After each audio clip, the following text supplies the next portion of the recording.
Olá, acólitos. Nem tudo o que será revelado hoje foi feito para olhos despreparados.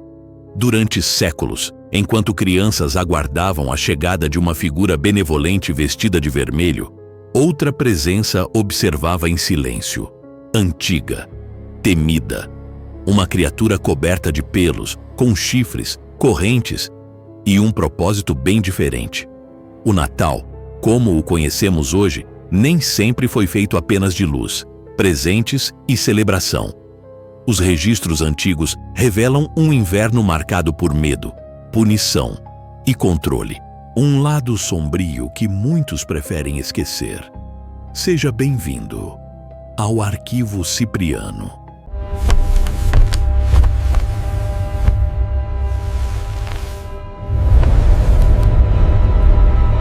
Vamos começar falando do Krampus, uma criatura que já aterrorizava as crianças dos Alpes, muito antes do Coca-Cola transformar o Papai Noel naquele velhinho bonachão que conhecemos hoje. Imagine só uma criatura meio bode, meio demônio, com pelos escuros cobrindo todo o corpo, chifres curvados saindo da cabeça, língua comprida balançando para fora da boca e correntes penduradas pelo corpo, fazendo um barulho ensurdecedor. Essa é a descrição do Krampus. E acredite, ele não está brincando. A lenda conta que enquanto São Nicolau, que mais tarde se transformaria no nosso Papai Noel, recompensava as crianças bem comportadas com presentes, o Krampus ficava encarregado de punir aquelas que tinham sido malvadas durante o ano. E quando eu digo punir, não estou falando de ficar sem sobremesa, não. Essa criatura carregava um cesto nas costas, onde colocava as crianças travessas, para levá-las para seu covil nas montanhas. Algumas versões mais sombrias da lenda dizem que ele simplesmente as devorava. Mas o que muitos não sabem é que o Krampus não surgiu do nada. Essa figura tem raízes muito mais antigas que o próprio cristianismo. Os povos pagãos dos Alpes já cultuavam divindades com características similares, conectadas aos ciclos da natureza e ao solstício de inverno.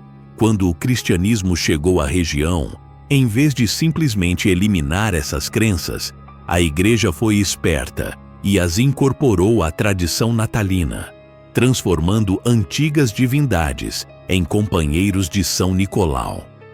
A história fica ainda mais intrigante quando descobrimos que existe uma data específica dedicada a essa criatura.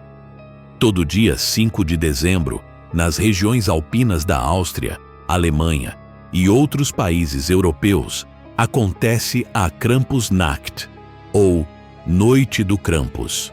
Nessa data, homens se fantasiam da criatura e saem pelas ruas fazendo barulho com correntes, sinos e chocalhos, assustando qualquer um que cruze seu caminho. É como um Halloween natalino, mas muito mais antigo e com um significado cultural profundo.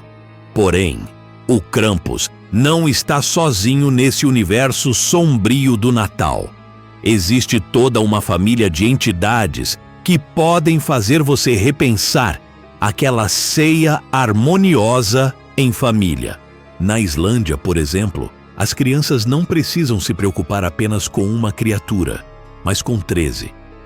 Os Yule Lads, ou Garotos do Yule, são 13 trolls que descem das montanhas nos 13 dias que antecedem o Natal, cada um com uma peculiaridade específica e, vamos dizer assim, bastante questionável.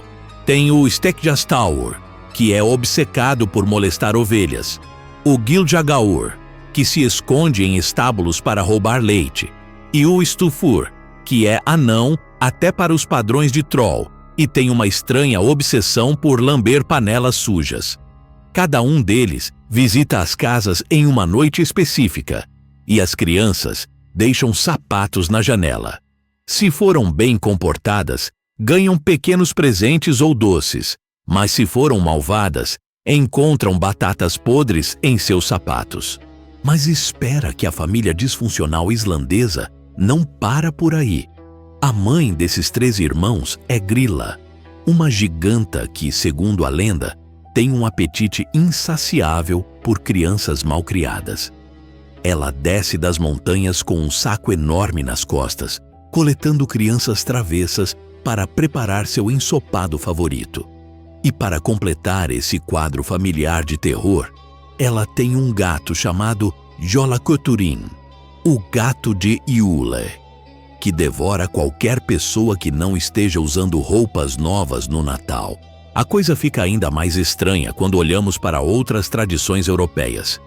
Na Holanda e na Bélgica, São Nicolau é acompanhado por Zwarte Piet, o Pedro Negro, que originalmente era descrito como um demônio que São Nicolau havia subjugado e transformado em seu assistente.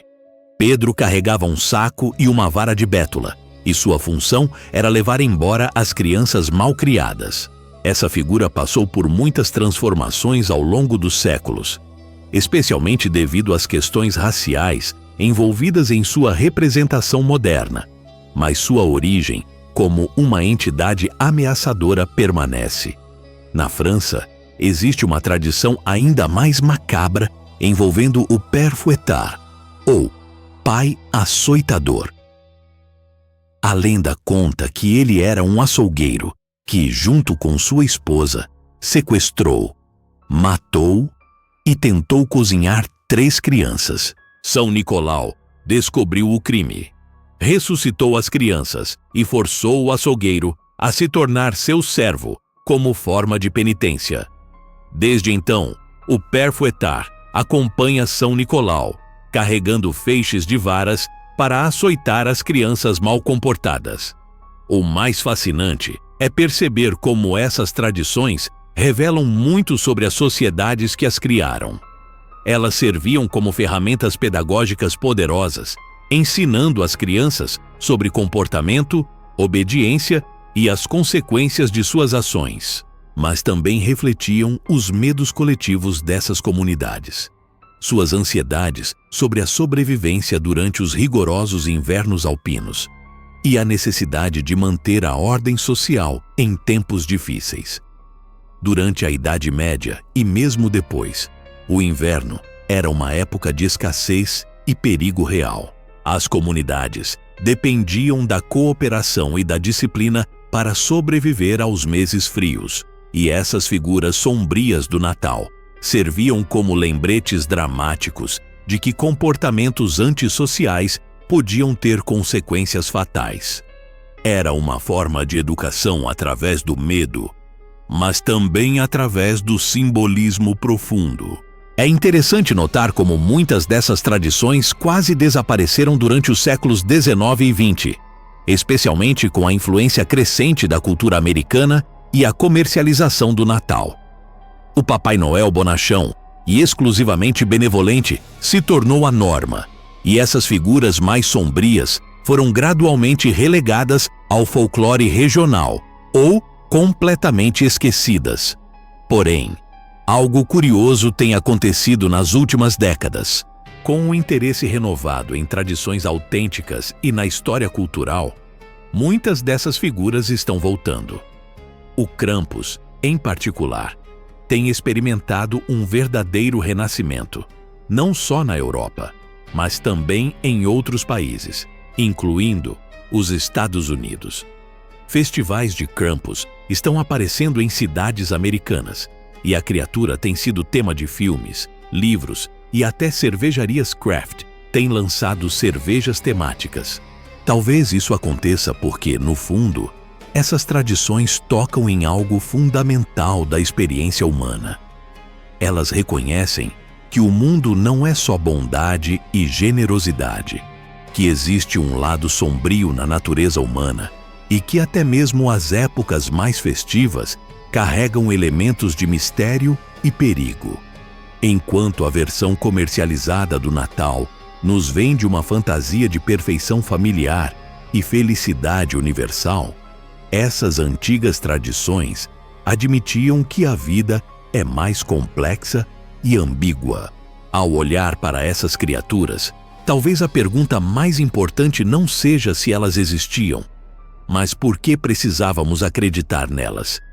Em tempos de frio, fome e incerteza, o medo foi usado como linguagem. Essas figuras não apenas aterrorizavam crianças, elas moldavam comportamentos, mantinham a ordem e refletiam os fantasmas de sociedades inteiras. Hoje, o Natal é vendido como uma promessa de harmonia perfeita, mas os registros antigos nos lembram que nem mesmo as datas sagradas escapam do lado obscuro da natureza humana. E talvez seja por isso que essas entidades nunca desapareceram por completo. Se os mistérios revelados hoje despertaram algo em você, deixe sua marca neste arquivo. Curta este registro, inscreva-se no canal e ative o sininho para não perder os próximos documentos que ainda aguardam ser abertos. Este arquivo se encerra aqui.